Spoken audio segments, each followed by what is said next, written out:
সুদখোর নস্করের কাছে আছে মহারাজের ট্রফির ব্যাগ, আর সেই ব্যাগকে উদ্ধার করতে চায় পূজা। এদিকে পূজার হাত পুড়ে গেছে। ক্ষত হাতে মলম লাগাতে লাগাতে আটকে আটকে ওঠে পূজা। সে কাঁদতে কাঁদতে বলে, যতই আঘাত দাও না কেন, যতই কষ্ট পায় না কেন, আমি কিছুতেই ময়দান থেকে পালাবো না। পূজার মতন মেয়েরা কখনো লড়াইয়ের ময়দান থেকে পালিয়ে যায় না। আমি এই লড়াই করবই।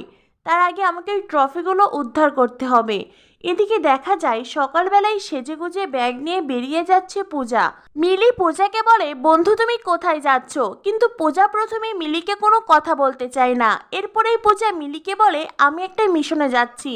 মিলি বলে, মিশনে যাচ্ছ মানে? তুমি কি আমাদের ছেড়ে, সবাইকে ছেড়ে এই বাড়ি ছেড়ে চলে যাচ্ছ? পূজা মিলির প্রশ্নের উত্তর না দিয়েই বাড়ি থেকে বেরিয়ে যায়। মিলি তখন মনে মনে ভাবতে থাকে, বৌদি তোমাকে কিছুই বললো না, আমি এখন কি করব? কাকে বলবো? বাবাকে বলবো নাকি মেজদাকে বলবো?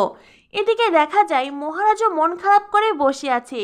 সত্যি তো, এতটা বাড়াবাড়ি করা তার উচিত হয়নি। ঝগড়ুটি মেয়েটা না হয় একটু বলেছিল সে মহারাজকে মদ গিলতে দেবে না, আর তাই বলে মহারাজ এমন আচরণ করবে? তার হাত দুটি তো পুড়ে গেছে। মহারাজ মনে মনে ভাবতে থাকে, ঝগড়ুটির হাত পুড়েছে সেটা তো আমারই জন্যে। না না, এটা একদমই ভালো হয়নি। তখনই মিলি মহারাজকে ফোন করে বলে, মেজদা তুই কোথায়? বাড়ি ফিরবি কখন? মহারাজ বলে, আমি আজ বাড়ি ফিরবো না। মিলি বলে, সে কি রে, তুই বাড়িতে ফিরবি না? মহারাজ বলে, তুই কেন ফোন করেছিস সেই কথা বল। মিলি বলে, মেজদা জানিস তো, মনে হয় বৌদি বাড়ি ছেড়ে চলে গেছে। এই কথা শুনেই মহারাজ দাঁড়িয়ে যায়। মহারাজের মুখটা ভার হয়ে আসে, যেন সমস্ত অন্ধকার মহারাজের মুখেই নেমে এসেছে। মহারাজ মনে মনে ভাবতে থাকে, ঝগড়ুটি বাড়ি ছেড়ে চলে গেল। ও তো বলেছিল ও কখনো বাড়ি ছেড়ে যাবে না, কখনো আমায় ছেড়ে যাবে না, তবে কেন গেল? মহারাজের চোখ বেয়ে জল পড়তে থাকে। মহারাজ মিলিকে বলে, আচ্ছা ও কি লাগেজ নিয়ে গেছে? মিলি বলে, না রে, ও যেভাবে ফুলের দোকানে যায় সেইভাবেই গেছে। মহারাজ বলে, তুই বরং ওকে ফোন কর, ফোন করে জিজ্ঞাসা কর ও কোথায় আছে। মিলি বলে, আমার কাছে তো নাম্বার নেই। মেজদা তোর কাছেও নাম্বার নেই? মহারাজ বলে, না না, আমার কাছে কারোর নাম্বার নেই, তুই বরং বাবার কাছ থেকে নাম্বার নিয়ে খোঁজ নে।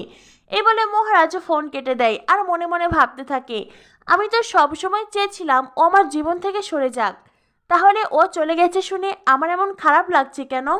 এদিকে দেখা যায় মহারাজের বন্ধুরা পূজাকে বলে, বৌদি এত বড় রিস্ক নেওয়া কি উচিত হচ্ছে না? মানে সুদখোর নস্কর লোকটা তো ভালো নয়, আমি বরং মহারাজকে ফোন করি। কিন্তু পূজা গতকালকে মহারাজের এমন আচরণের পরে সে কিছুতেই চাইছে না মহারাজকে ডাকতে। আর মহারাজ নিজেই তো ট্রফিগুলো ফেলে দিয়েছিল, সে কেন সেগুলো উদ্ধার করতে আসবে? এই লড়াইটা যখন পূজার, পূজা একাই লড়বে।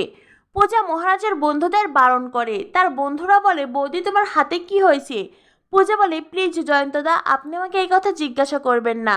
জয়ন্ত তখন আর কোনো কথা বলে না। এদিকে দেখা যায় সুদখোর নস্কর বসে বসে পূজা ডার্লিং এর কথাই ভাবছে। নস্কর তখনই দেখতে পাই রোমান্টিক গান বাজাতে বাজাতে পূজারিনী নাচ করতে করতে নস্করের দিকেই আসে, তার সঙ্গে নাচ করছে।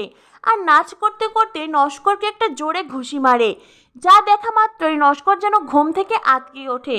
অবশ্য এত সময় নস্কর যা কিছু দেখছিল সবটাই তার স্বপ্ন ছিল। এর খানিকক্ষণ পরেই দেখা যায় তখন একটা ভৌতিক পরিবেশের সৃষ্টি হয়েছে। ভূত বেশে হাজির হয়েছে মহারাজের বন্ধু। সে কিনা নস্করকে বলে, আমি তোর বউ ফুলি,